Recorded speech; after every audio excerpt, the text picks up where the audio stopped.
Is that to hell with Notre Dame? Oh no, the Hawk will never die. It's Oh, St. Joe's basketball. I was staring at it for like 5 minutes trying to figure out what that was. Tyler Yeah, probably aligns with that though. Tyler I probably do. I really do aligns. not like the Fighting Irish. No.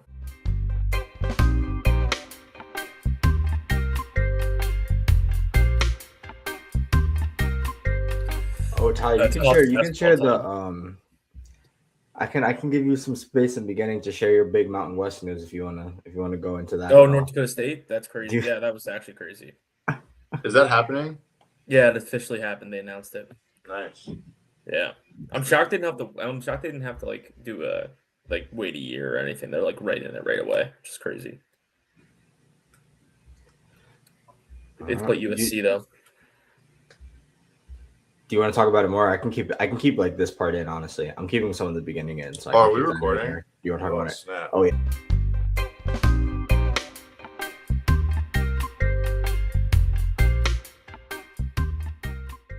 All right. Welcome back to another episode of Fan Therapy. Fan Therapy episode 67. We are back with the football crew, as you guys can tell. Back at full strength here. Super Bowl recap. Gotta have the full crew talking about this one. So to get right into it, a regular on the podcast now, the Connecticut versus Rhode Island game regular as well. Captain Connecticut. He is also a track and field state champ, multi-sport phenom, junior year, ranked top 50 in the nation in receptions. Very cool. Princeton University football captain, 11 yards a catch in his college career, 12 yards when he got to the league.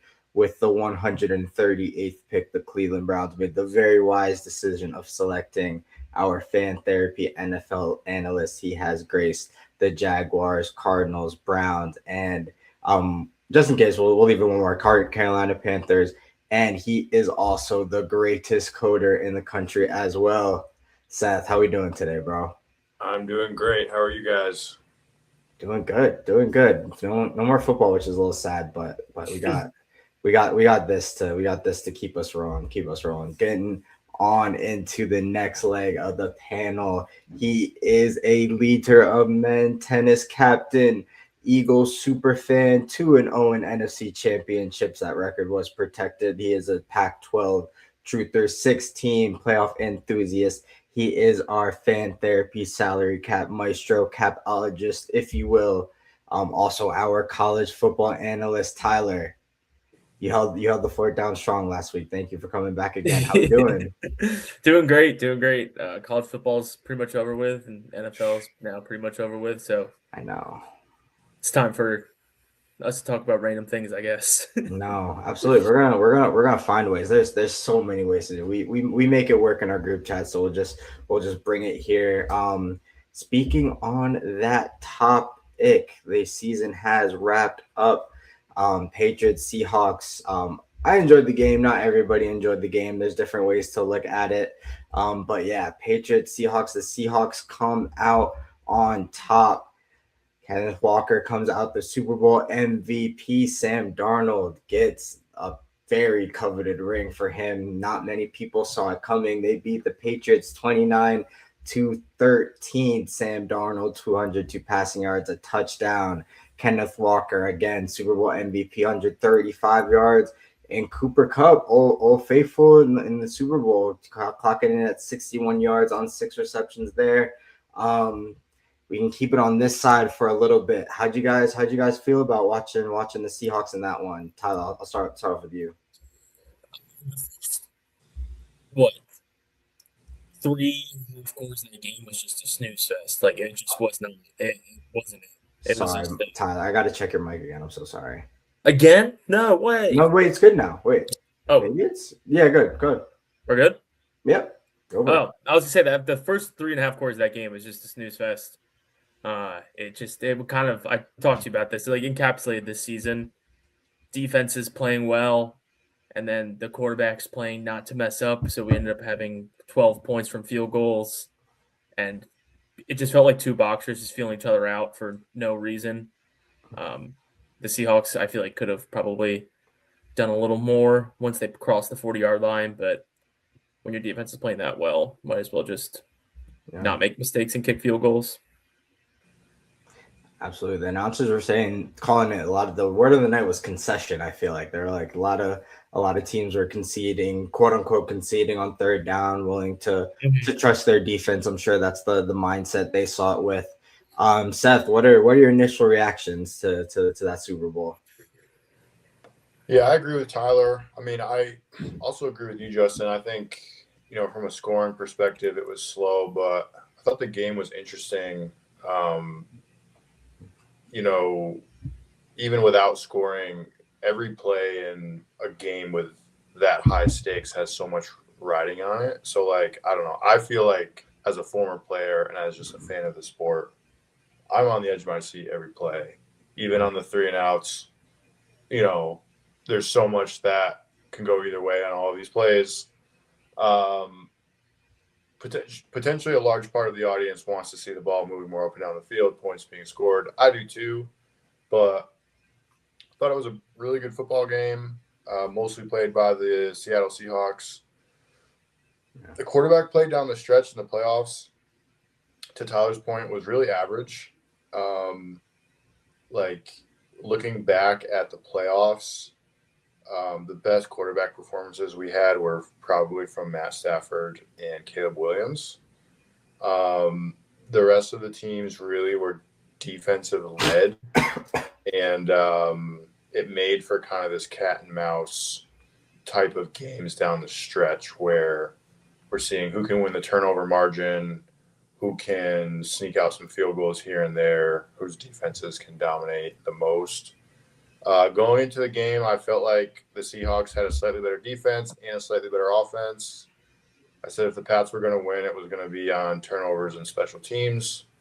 The Patriots did absolutely nothing. And I think probably my biggest takeaway from the game was, people were talking about Will Campbell. People were talking about Drake May.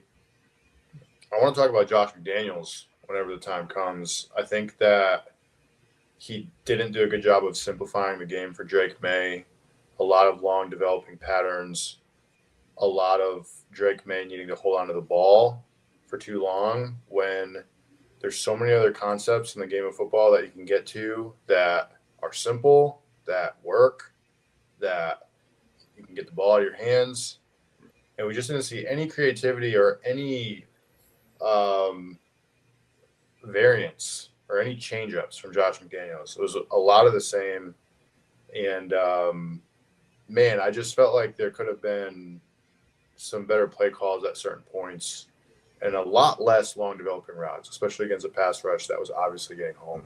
So I was disappointed. I'm, a lifelong Patriots fan, not as much now post my NFL career, but I was definitely rooting for the Patriots and a little sad to see them lose, but really happy for Sam Darnold, and that's the silver lining for me. Yeah, no, absolutely. We can stay right here with the Patriots. No, not married to any particular order. I think some of what you said with the play calling, I think there was just like this just natural snowball effect. The pressure started getting to Drake when he was back there. I think he was kind of not making, like, he was kind of protecting the ball in the beginning, making some necessary plays, maybe moving around a little bit. But kind of as the pressure got there, you saw maybe towards the end, he started maybe feeling stuff that wasn't there or feeling it a little bit before it got there. That probably naturally led to some of the mistakes that happened. But yeah, Seth calling out the play calling there. Tyler, what are some of the things you can speak to the same things play calling that you saw out of the Patriots that kind of led to them losing the biggest game of some of their careers? Yeah, I was seeing today that a lot of discourse was around like the O-line and how they really couldn't hold up for Drake May, but NFL advanced stats said that Sam Darnold, Drake May had the same average time to throw. So like there was time for him to make a play, and like this is where I agree with Seth. It's like they had no quick passing game. Like there was no answer. Like to the way they answer a blitz is either throw into the blitz or throw something quick, and they just didn't have an answer for it at all because like they weren't getting home that often with 4. They would get home when they were sending more than 4, and so when you do that, like you have to have an answer for it, and they didn't. And that's where they lost the game. Is Devin Witherspoon, Nick Eamon-Morey, where Ernest Jones were just getting home with ease. It's so cool. They didn't even care. The space they were vacuuming didn't matter because there was no Patriot there to like take that space. Also, their leading rusher is Drake May with only 5 carries for 37 yards. So like, you don't really establish the run. They were trying to do the same thing the Seahawks were doing, where they're having Drake May drop back and take care of the ball, and but they had to at some point like change it, and they just never changed it until it was way too late. But that's still Christian Gonzalez. The only thing I'll say about the Patriots, Christian Gonzalez, go Ducks, top 5 corner in the NFL. He's ridiculously good. He needs to catch that ball though, like that. If he catches that ball, the intercept, like the one on the goal line. He catches that ball. I think the game completely changes. There's a few other plays that Patriots defensive players are probably kicking themselves over because they could have had that big swing play. Because in that first quarter, Darnold was putting the ball in harm's way. Yeah, one of his first few throws, they almost had a chance at a pick. Yeah. Yeah, so to the point to where I bet on throwing interception. I was like, this is going to happen. This is I've seen this. This is written in the script. I've seen this before.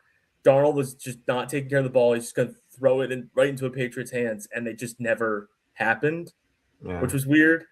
But yeah, I don't know. Like the plays were there for them somehow in a 29-13 game. I still believe there were plays that they could have made, and they just didn't. And that's the Super Bowl, Absolutely. I mean, at half the score was 9-0. So yeah. Like there was a lot. There's many chances coming out at halftime different. And they waited till like halfway through the fourth quarter, I think, even to make a change. No, absolutely. Any other points on the Patriots specifically? Actually, we can shift over to. We talked about Drake May a bit. Anything else specifically on him before we shift over to the other side of the field? Yeah, I do think that, and this has been reported on as well, but there was something wrong with Drake May and Will Campbell. And I think that's more or less been confirmed, unless it's just being scapegoated for their poor performance. But the Patriots were much more dominant on offense, at least in good weather, throughout the season and down the stretch. And Drake May was putting a lot of air under his passes, like in the way that was I hadn't seen from him all year, and in ways that are really elementary from a quarterback perspective. Like, you don't throw a ball down the field that's hanging in the air for 3 or 4 seconds. You just don't do it. It's incredibly dangerous, even if the guy's open. Like, you don't do that in high school football. But you do, but you get benched afterwards. You know what I mean? Like, and even on a lot of his intermediate throws, it was just like kind of these 2 trajectory balls, which like have some arc to them. I don't know if there was something wrong with his arm, or there was reported something was wrong with Will Campbell's knee. Which, we're playing football in February. We've played, 20 games to this point. It's not surprising that people are going to be banged up. I just think that they probably started a little bit behind the 8 ball, and obviously that's not going to be publicized. But, I also was just wrong. I gave the Patriots a lot more of a chance in this game leading up to it than it turned out they had. But that's partially why I feel like, if we get this rematch next year, which we will, and we get it, early in the season, which I think we will, like, I think obviously it's 2 different rosters at that point, but I think it's a different kind of a game. But yeah, I can stop there.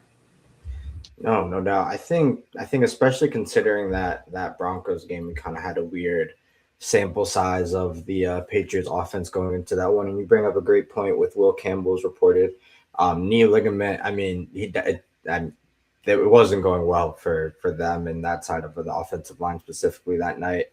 But yeah, shifting over to the other side of the ball. Seahawks were balling out. Their defense, they look like they play offense on defense. It's really cool. They're sending people from every which way. Everybody can do a little bit of everything. DeMarcus Lawrence picks one up on that end. Love to see him get one, not in a Cowboys uniform. Love that.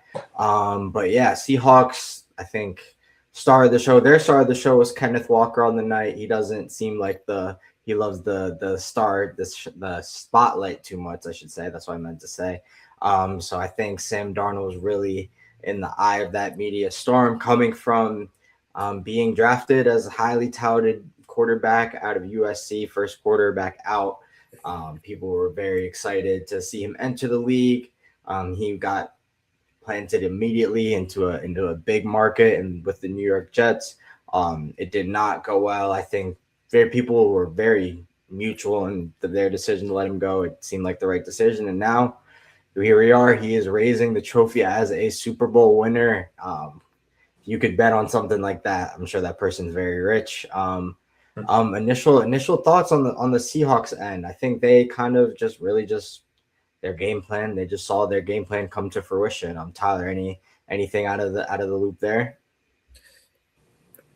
I think the difference between Sam Darnold and Drake May is the 8 years of experience, because Sam Darnold got sacked once, didn't turn the ball over.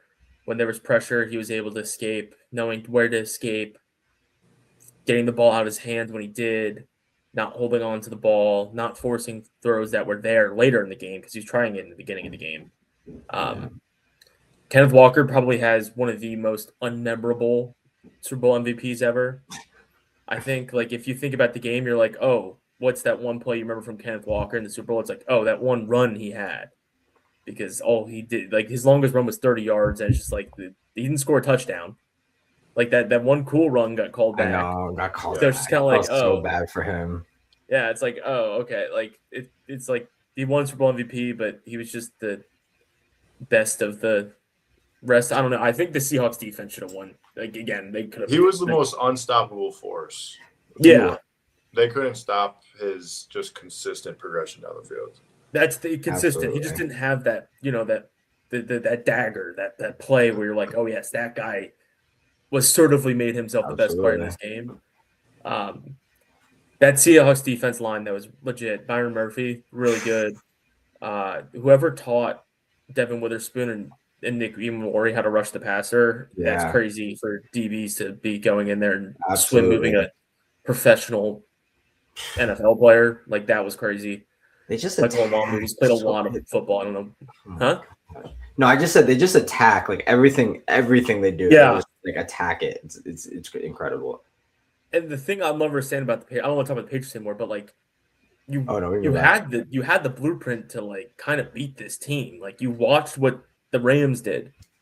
The Rams are the only team to score more than 20 points against this defense. You saw what you had to do, and you just didn't do it. The Seahawks defense is really good, but it's not they weren't I don't know. They're not the 85 Bears. They're not. They had a weakness, and it's if you can stop their four and make them blitz, you then can counter the blitz, and it was just that. I don't know. It looks like they need to prepare, but Seahawks, cool, good for them. I don't know. Yeah, I mean, every defense has a weakness, but you need to have the answers at quarterback, and that's where Drake May in his second season just wasn't ready. I mean, you saw in the last 2 weeks probably why the MVP voters made the right decision in voting Matt Stafford the MVP. They had him and Drake May had probably equally great seasons. But Matt Stafford in year 16 or whatever it is, he can get you out of all the bad things and into all the good things. Yeah. And take advantage of these presumed weaknesses that every defense has. I think when we talk about the Rams actually playing well against the Seahawks, what we really mean is Matt Stafford, right? Matt Stafford's the delta there that carries them over. But in terms of Sam Darnold, I mentioned it 4 weeks ago or now maybe on the podcast that just of the teams remaining at the time, I would be happy with a lot of these quarterbacks winning Super Bowls. Sam Darnold was atop that list. Just the absolute coolest thing for him. Yeah. We're learning so much more about him now that he's kind of in the public spotlight, and how much his teammates love him, how good of a teammate he is, how level-headed he is, how hard of a worker he is. And like I was reflecting on it this week with one of my brothers when we were catching up, just like to play quarterback at a high level, you need a very rare combination of physical ability, mental, cognitive ability, and self-belief. And in a lot of performing arts, you need all three of those in various amounts. And at every position in football, you need all three. At quarterbacks, you need a lot of all three. And like I can remember even back to when I played high school quarterback, which is very different from what Sam's doing. But like I had a decent amount of physical ability. I had a lot of mental ability to make decisions. I could not very well flush bad mistakes and put them behind me, right? Like my bad performances would turn into self-doubt, which would turn into more bad performances. And that's like a character trait, right? That like you can't really coach, you have to find it. And of the people that have that trait, you have to mold them into good decision makers to the test, and then pray to God that they have the physical ability. And that's why there's less than 32 of these guys in the world that people actually want to keep as their starting quarterback. It's why Sam was a journeyman the way he was, because for whatever reason, whether he was taking too many risks or whether he did lack self-belief, like he just was making too many poor decisions that was getting him, bumped from team to team. But the one thing he's repeated over and over now that he's more in the spotlight, and that just reminds me of how important it is that like he always believed in himself, and his circle, his close inner circle, always believed in him. And he didn't take the Baker Mayfield route where he's like always trying to prove people wrong. He was just trying to prove himself right and his family right the whole time.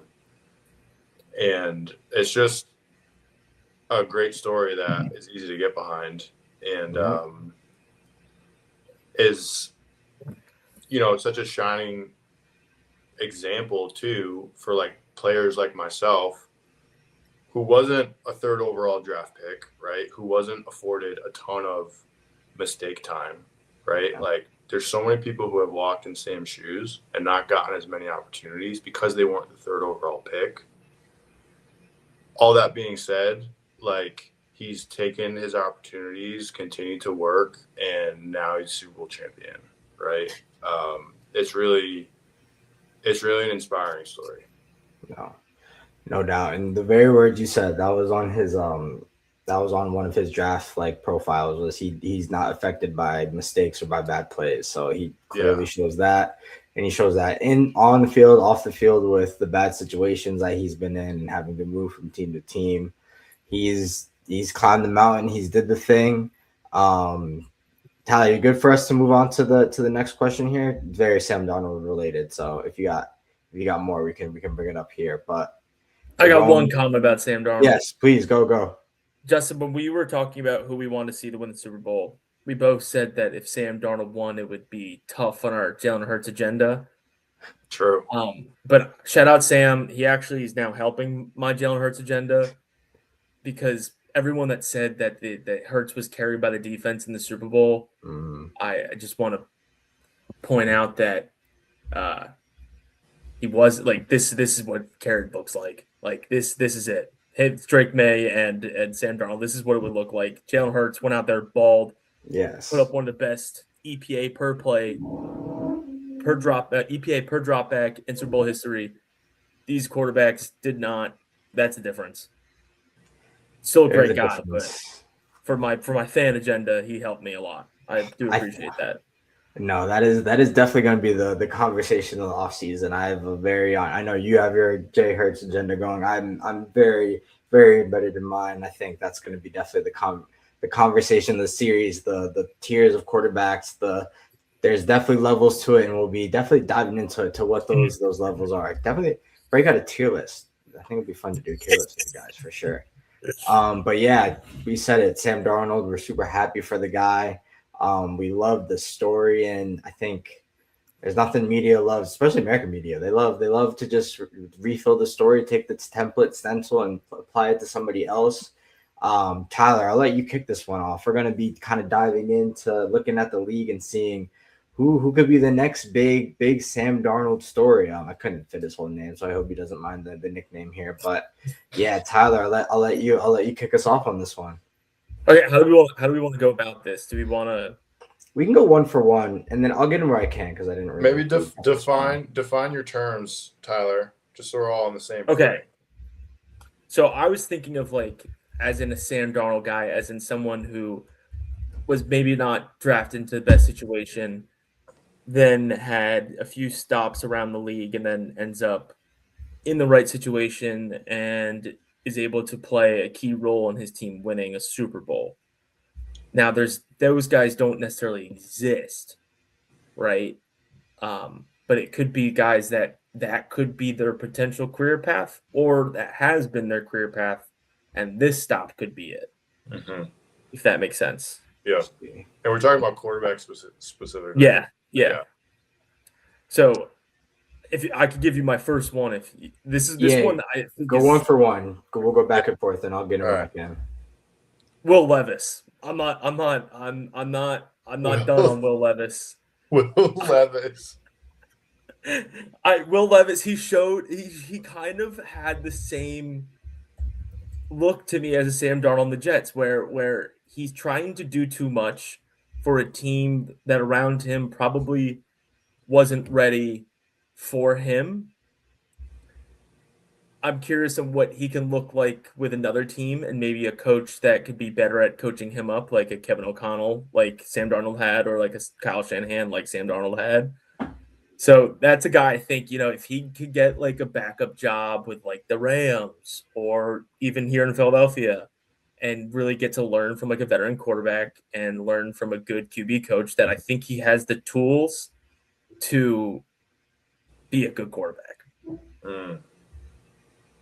Will Levis is piping hot. Starting big. Yeah, that was a big start. That was a big swing. I love it, and I'll comment on that. I'm going to share one from my list too. I'm going to go in most obvious to hottest. So we're going to get hot towards the end. We'll go reverse, yeah. Y'all meet in the middle.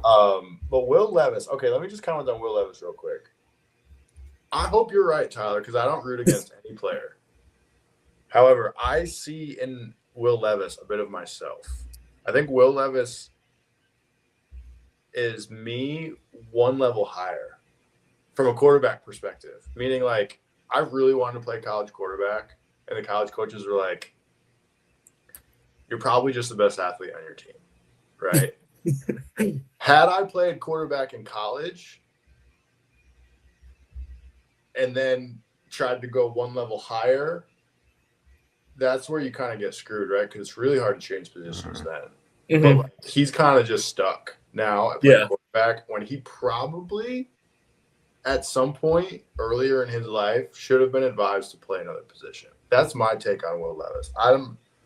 I'm not as optimistic on him. I think that he doesn't have some of the innate characteristics that I was mentioning some of earlier that are going to make an elite quarterback. But I hope I'm wrong because, again, I don't root against any players. But Will Levis did not make my list. The top person on my list, which I think is probably maybe obvious, at least to me, I think the next Sam Darnold, as early as next year, is Daniel Jones. Oh, yeah, that was going to be the first one I was going to share. That's a great pick. Daniel Jones is capable, was in the wrong situation, and honestly was on like an AFC championship collision course through 13 weeks of the season this year. He's with a really bright head coach. Just a lot of similarities between the Indianapolis Colts and a lot of recently successful football teams. My take, as early as next year, is Daniel Jones. I really like that one. Ty, do you want to speak on Daniel Jones at all? I'll share the next QB, but let me know if you got a Daniel rebuttal. Jones is probably he's with Shane Station. He's got the whole. Did they resign him? I don't know if they did. Daniel Jones, they better. I think he's a free agent right now. I know that would also. Oh, be they're Sam working Darnold. on it. They didn't yet. But that would also be Sam Darnold 2.0. There's talks. Walk out of the building. That would be almost the exact career path of Sam Darnold because he went to the Vikings, right? And there's definitely the Vikings were idiots for that, and the Colts would also be idiots for that. I like Daniel Jones, but I can't get out of my head the one play he had against the Eagles where he broke free and then tripped to the 5-yard line and fell and they kicked a field goal. I can't get it out of my head. I can't get it out of my head. Whenever I see him, that's all I can see. Sam Darnold has plenty of those. He has plenty of plays like that. I can shoot that right out of the sky, though, because Eli Manning won 2 Super Bowls. Yeah. Okay. Fair. Eli Manning has way worse mental and physical lapses than Daniel Jones. Yeah. Yeah, no, he definitely can. Whenever I see Daniel Jones, it's all I can think about. And I feel bad, but like that's all I can imagine because that play was insane. You would fall too if you were running 23 miles an hour. I'd fall at 10 miles an hour. He was running fast. Yeah, he was. He was booking it, and that's the part. It's like that's what everybody learned how fast Daniel Jones is. Yeah. No, he's Daniel Jones. Yeah, it'd be hilarious if the Giants got rid of him and he won a Super Bowl. That would be. I mean, that's the trend in New York. So yeah, I mean, put the ticket in if you believe in repeated storylines. I'll get one in here. This is definitely high on the hot list. I am cheating here a bit, but my answer here is X. I'll put XY or whatever you want to XY Browns quarterback insert here. I think they're coming into a situation where they'll catch the back end of the schedule. They'll probably have an easier schedule next year. They're walking in with one of the most tenured AFC North head coaches in that division right now. 2 new coaches in the division. They probably with the better team, so they're might be figuring out what they got to do a bit.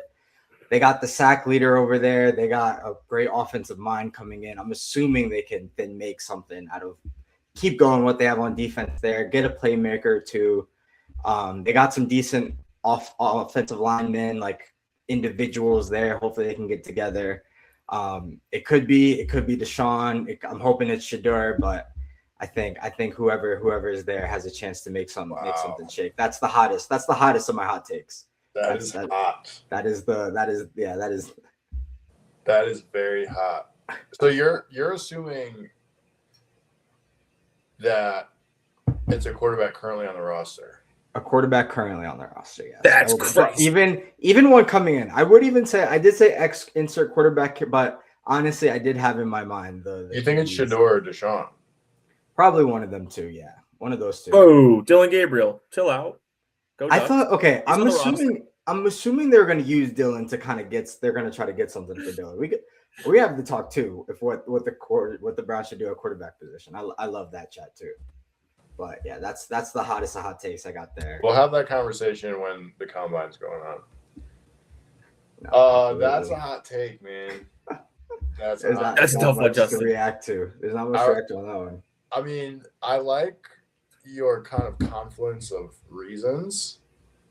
If you inserted like a legitimate quarterback in all of those reasons, I could get on board with you. Because quite honestly, they'll never do it, but they should bring in a quarterback this offseason. I really doubt that they will because of scouting politics, but they should be in the market for a quarterback. And then, depending on who it is, I'll be like, yeah, sure, Browns Super Bowl 2027.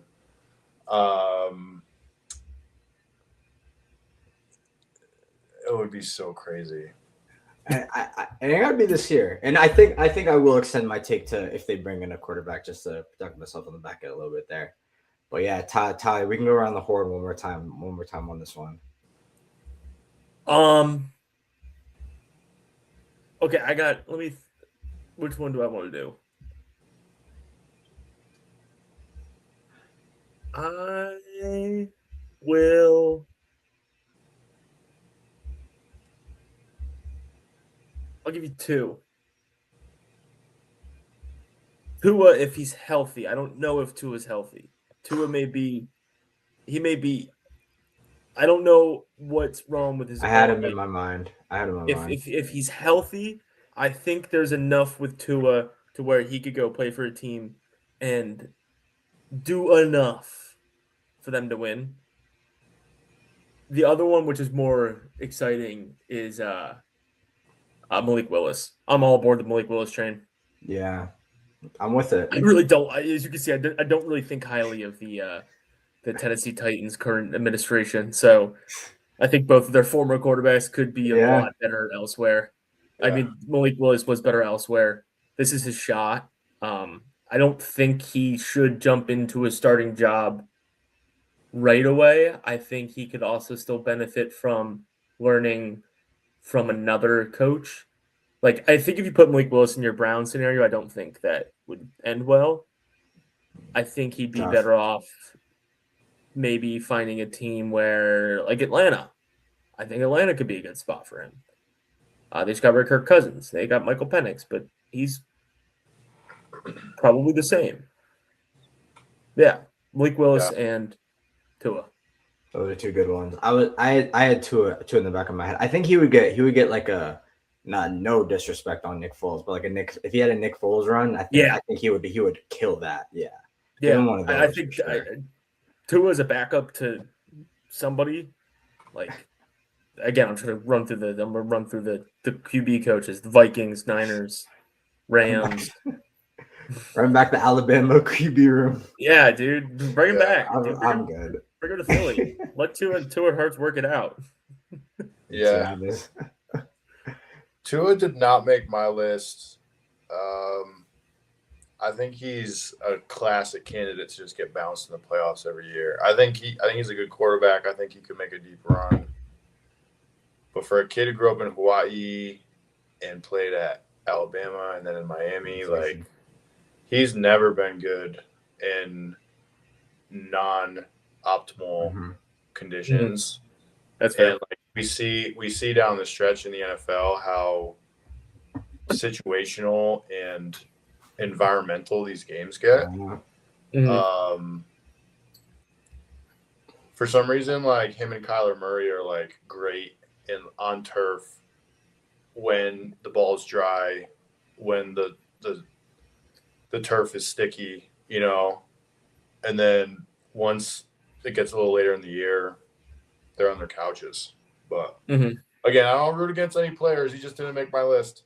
Malik Willis did make my list.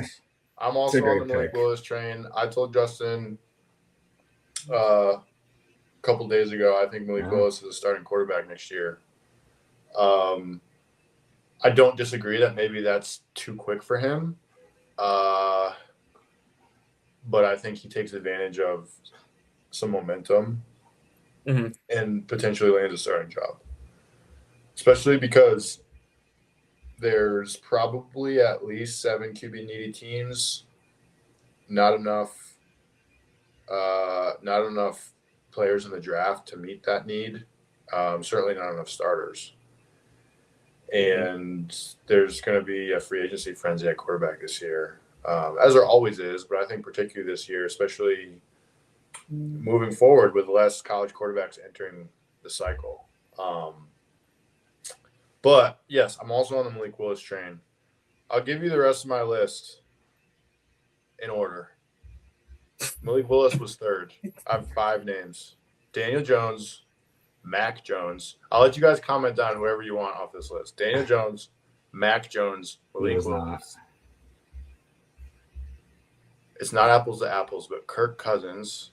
He was on I was going to say him next. And my piping hot take is Anthony Richardson. Oh wait, I love AR. AR's my guy. I'll die for AR. Anthony We Richardson are is a 40 years friendly old, and I podcast. still think he has it. That guy I is the freakiest athlete to ever exist. And if somebody can just figure it out, just help him out enough, they have literally like the greatest thing to ever exist. he's not just a freaky athlete. He also has remarkably polished quarterback mechanics. Mm-hmm. He's got Josh Allen written all over him if somebody can figure him out. I mean, Mm-hmm. and if he can figure it out, obviously it's up to him too. But like, I put a lot of weight behind him with my takes when he was coming out, and even through his really bad rookie year into his second year, I said, just wait, just wait. At the end of his second year, I kind of quieted down a little bit, I didn't. and We're screaming from the mountaintops over here, Seth. Oh yeah. Yeah, I did quiet down for a time, but like if we're gonna have this conversation about this topic, I'm gonna throw him back in the mix because I saw too much, and I know a lot of the world did too. But like, he's got too much. He's got too many ingredients to not bake a good cake at some point. You know what I mean? Yeah. Let AR cook. Absolutely. That's all I heard from that. Kevin McConnell, do what you must. This is what I'm hearing. Pre-draft, I called Anthony Richardson a blend of Lamar Jackson and Josh Allen. Like, I love him. Like, I genuinely think this guy could do whatever he wants on the football field. His biggest problem is he just isn't good 90% of the time. He just doesn't make the right decision. He struggles at taking a check down. He wants to extend the play every single time. If some coach can just, if I just need the coach to get, like, just one guy needs to get through to him, and then he's instantly just amazing. And I love him, and I'll never stop loving him. All right, can I make a point about this that I want to get off my chest? You may, Seth. Get off your chest. Anthony Richardson is kind of like DJ Lagway or Lenora Sellers. Yeah. We're like Yeah. two guys that scouts were really excited about that need another year in college, right? Because they both underperformed this year in college, but like have ability written all over the wall. Yeah.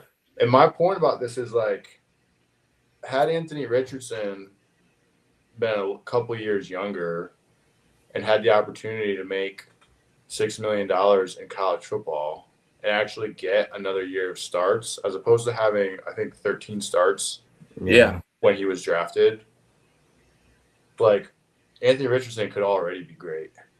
Like, he is great. We just haven't seen it. Can you imagine DJ Lagway in the draft right now? Like, he'd be gigs just because of money and not because of it being the right decision.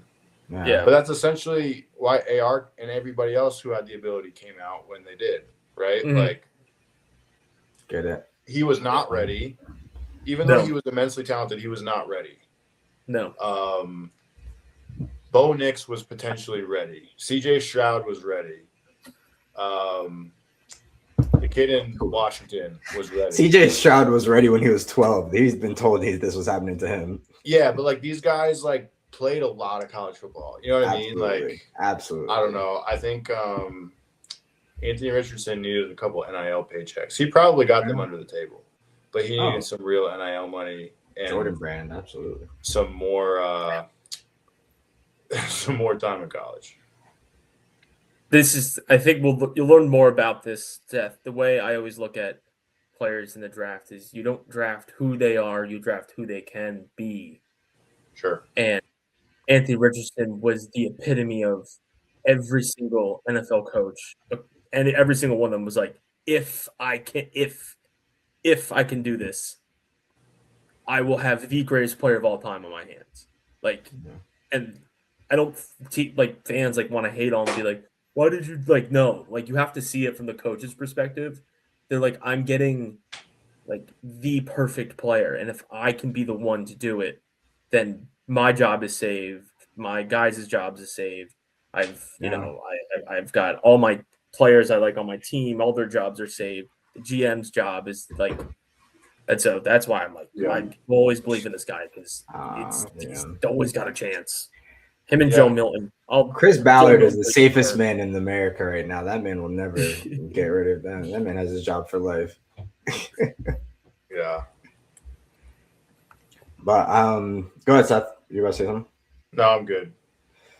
I was gonna say one name that I was honestly expecting you guys to say was Baker, but I don't know if he qualified with the storyline. But I was expecting one of you guys to say Baker, to be honest. Good. It's a good name. Yeah. Definitely a good name. Also, I just feel like he's more respected than Sam is. Agreed. Yeah, because he got it back quicker. Yeah, and he had like one bad year, and he was hurt most of the time. Mm-hmm. And that's the year that he left Cleveland, and Cleveland is probably considered more of the dope than Baker Mayfield is for that. Mm-hmm. But if he were to win a Super Bowl, it would be a very similar career path. Probably less of a media narrative, though. Right. Yeah. Baker's media narrative with that Rams game. That's what got him going. True. I remember that was nuts. But yeah, lastly, while we're on the quarterbacks, I was keeping note of the downsides and all the things that we were like the negatives of quarterbacks we were listing. And Jalen Hurts has not one of the ones we've listed. I'm not saying he's perfect, but he just didn't have any of the ones we listed. I'm just throwing that one out there. I want to close off on this one. Tyler brought up Christian Gonzalez. We can rave about him again here. But any unsung heroes, even if I know they might have lost the game, but any players outside, we've been talking about the Sam Darnolds, the Drake Mays, even though he wasn't that good, but Kenneth Walker, I mean, we barely talked about him. He was the MVP. Any other players in that game that caught your guys' eye? Christian Gonzalez was one of mine, and that in more safety from Seahawks, he's different. Genuinely, Michael Dixon, the punter for the Seahawks. That was one of the best games I've ever witnessed from a punter. Like, that was ridiculous. Thank you, Tyler. Yes. Yeah, like, if the game ended 15-0 and they never scored again, they should have given the MVP to him, because that was crazy. Every other punt was just perfect. Especially kicking to the Seahawks returner Jones, who was like the AFC Pro Bowl returner or whatever. Like, he showed out. That was crazy. I love punts. So shout out Michael Dixon. Yeah. Jones also made a big mistake where he let one bounce on the 20 and just roll to the 2 for the. Yeah, that was not good. Go ahead, Seth. The special teams returners on New England looked like they hadn't practiced. Like on kickoff returns, they didn't know who was catching the ball. They didn't know when they were supposed to kneel it or not. And then the punt returner not catching the ball is like football level 1, man. Like, if you can catch it and save hidden yardage, you catch it. If it's too dangerous to catch, or it's obviously going in the end zone, you fake catch it. Like, you doing the point to the ground, Peter, don't touch it, is just a cop-out. And, like, those are not championship-level decisions or plays. Is there a yard design? Is it like stand on the 10 and let it go over your head, or is there? Yeah, I mean, on both kickoff and punt return, you have principles. Like, on kickoff return, the special teams coach will usually tell you, put your heels on the goal line. If you have to back up to catch it, you're kneeling it. There's a lot more down and distance rules on punt, because a punt can be from a lot of different down and distances or field markers. But if you're in the sky area, which is like where you're punting from midfield, it's typically like heels on the 10. If you have to back up to catch it, try to let it go into the end zone. There's a couple different strategies to do that, whether you're going to fake catch it, whether you're going to block, whether you're going to actually run to the opposite end of the field and try to bring the gunners with you and let it bounce on the other side. That's more of a scouting tactic. Sure. But, just like I had a bad feeling in my stomach just watching the special teams from New England. Just didn't look prepared. Yeah. But if I'm gonna pick an unsung hero, I'm gonna pick this person based off of Super Bowl and playoffs. I think it's Mac Hollins for the Patriots. Obviously he made, touchdown catch in the Super Bowl. He also made a lot of crucial catches throughout the playoffs, especially for a guy who hasn't been highly touted most of his career. He's most popular for walking around barefoot, honestly. I remember just being very impressed with his ability to corral tough passes in both of the snow games they played against Houston and Denver. Those two games, New England really showed their like home field advantage, even though they were on the road. Where it's like, hey, it's snowing, but like Kayshon Boutte made a one-handed catch in the end zone against the Texans, I think, in the snow. And then Mac Hollins made a bunch of great catches as well, and was probably just their most reliable. Those two guys were their most reliable offensive weapons down the stretch. Absolutely. Shout out to the former Eagles 4th rounder. Yeah, UNC. How we know. I almost asked the dumbest question because I thought the UNC in my head, but he was way before Jake May. I'm happy I didn't ask it. Yeah, but I actually think he played with Trubisky. That makes sense. Yeah, the Eagles drafted him to be a gunner. Like that's what they fully drafted him to be, a special teams player. That was like his big thing coming out of UNC. He was a highly touted, like Matthew Slater type player. Eagles coming. Birds. Gotta get the Eagles in there. All right. Well, that was the Super Bowl recap coming out of the big game weekend. Next week we'll be counting down the days to the next kickoff, but we will be getting your teams right during the free agency, giving you all the player comps you can and love and enjoy. Anything else to get off our hearts and minds before we get out of here? Go Hawks. St. Joe's. Hawks. Yeah, they're playing right now. To hell with Notre Dame. To hell with Notre Dame. To hell with Notre Dame. Go Tigers. That's the episode wrapped up. Thank you guys for watching. Remember to like, comment, and subscribe. Tell somebody that you love them. That is everything. Peace.